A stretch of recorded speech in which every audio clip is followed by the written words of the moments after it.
This movie was brought to you by DwayneWright.com, FileMaker Framework Solutions, virtual one-on-one FileMaker training, consulting, and custom design services.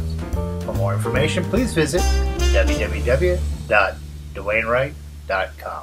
Hello, my name is Dwayne Wright, and in this movie I'll be covering the Invoice module inside of InBizness Basic CRM. Before we get there though, a number of the invoices are actually created from the Companies module. So I'd like to start there first, create a couple invoices by the two different methods you can, and then we'll move on to the Invoice module proper. So let's jump on over to the Companies module. And let's just take a company at random. This one will do.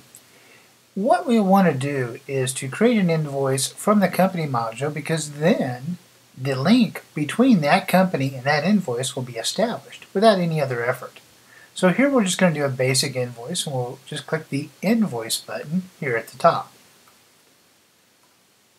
Now you see a new invoice has been created, given to that particular contact, and then we'll just go ahead and put in some quantities, choose a product, and then close out the invoice for now. Now in the Companies module, if we go and take a look at the invoices, you'll see the invoices there, and we can bring it up again if need be. Now we did say there were two ways to create an invoice from the Companies module, so let's explore the next one. It's inside of the Products tab, and in here we can define products that this customer or this company normally orders, and we can set up a special price for that company. Now what we'll do is click on here, add new linked product, and that'll link a product to this particular company. So we click that button, it creates a new record in our portal row here. We'll choose one product. It automatically brings across the default price. Let's say the customer gets a special price of $96 per item. And let's add another one. Say they also order widgets. And on that one, they don't have any special pricing. So now we have two products that are their history.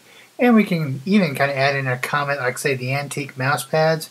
Say, the boss really likes these. The idea is if someone calls in and says, you know, we ordered these antique mouse pads from you, but I don't even know who they're for or which item number it is or that type of thing, we can pull up their customer record and say, yes, I see that you have a long-standing order for these antique mouse pads. Let me go ahead and order a few of them for you now. And you can say, they'll say yes, let me go ahead and order 10. So now we put in 10 for the particular order. We're going to go down here and click Create Invoice, and it's going to create another invoice linked to that company and have that product as a line item with the default quantity order, or the order that we specified, and then the special customer price. So let's click it now. And there we go. Link to that company. We have the line item in place, and we do have our special pricing.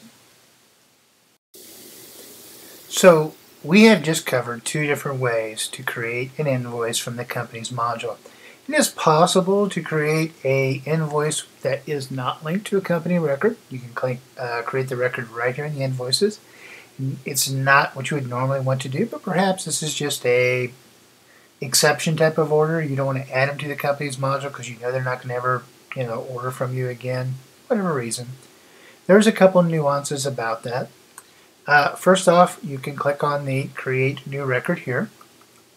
Now you can't type in the shipping information because that's from the company, but we can put in a drop ship address. So this is like an alternate address. If a company had a shipping address, but they wanted the invoice products to be delivered to a different address, we have a drop ship. And we can do these for the ad hoc orders as well. So let's just say this is ABC Company. And the street address, 123, anywhere. And let's say that town, New Jersey, 01111.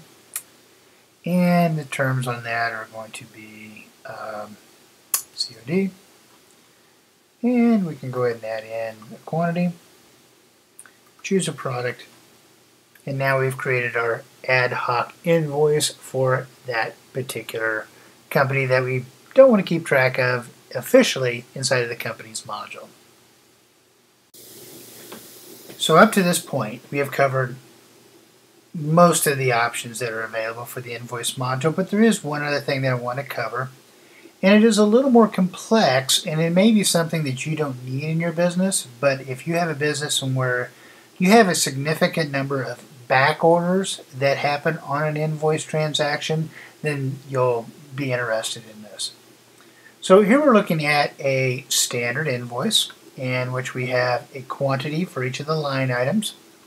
And then we have what's called the initial shipped, so that's what's shipped on this invoice. And then we have the ability to set what was in the back order and what has been shipped off of the back order. So if we go over to, let's say, this invoice, you can see that we had initial quantity of 2, we shipped 2, that line item's bold red, which is a visual indication that that line item has been closed out, and that was just a standard invoice. If we take a look at here, we have a 1 line item invoice, and that one you generally wouldn't split ship. You would just go ahead and put in the regular amount. We go over here, we have 3 line items. Okay, so this would be possible as one that we would do a split ship on. And here you can see an invoice in which we indeed did do a split ship. There were these 2 line items which were initially shipped, and then this one was converted to a back order invoice. And you remember we showed you that invoice just a few minutes ago. It was the 4th invoice in the bunch. In fact, if we take a look in the linked invoice tab, you'll see that the invoice is here. So we're looking for an invoice that is linked to this one, which has a quantity of 3 of the model railroad software. So if we click on this magnifying glass, indeed that's what we have. And in this tab you can see that this line item, or this linked invoice, if we click here, we go back to the original. So these 2 invoices are linked. So let's go ahead and do a show all. Let's do it, a real live example on this one. So we see there's no linked invoices to this invoice right now. Let's say that we're going to ship 10 of the antique mouse pads, and we're going to go and ship 5 of the widgets. But for this particular invoice, we're not going to be able to ship any of the tic-tac-toe software. So we're going to put in a tentative order for 3 of the back orders. So it's in this holding cell. And I click on this back order invoice button. It's going to create a new invoice, keep the same client information, create a link back and forth between those 2 invoices, bring over the new invoice with the back-ordered item of tic-tac-toe software, take the 3 out of the original invoice here and move it over to the back order ship so we know that we did back order that item. So let's go ahead and do that now. So when this is done, we'll have an invoice from Meridian Products for the 3 pieces of the tic-tac-toe software. And there we go, quantity 3 of the tic-tac-toe software. In the linked invoice, we do see we have a link to the original invoice. Let's go there now. And now you can see that the back order 3 amount has moved over to the back order ship, so this invoice is now closed. And the linked invoice over here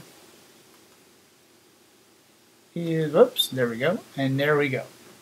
There is the back order invoice, and this is the original invoice that created it.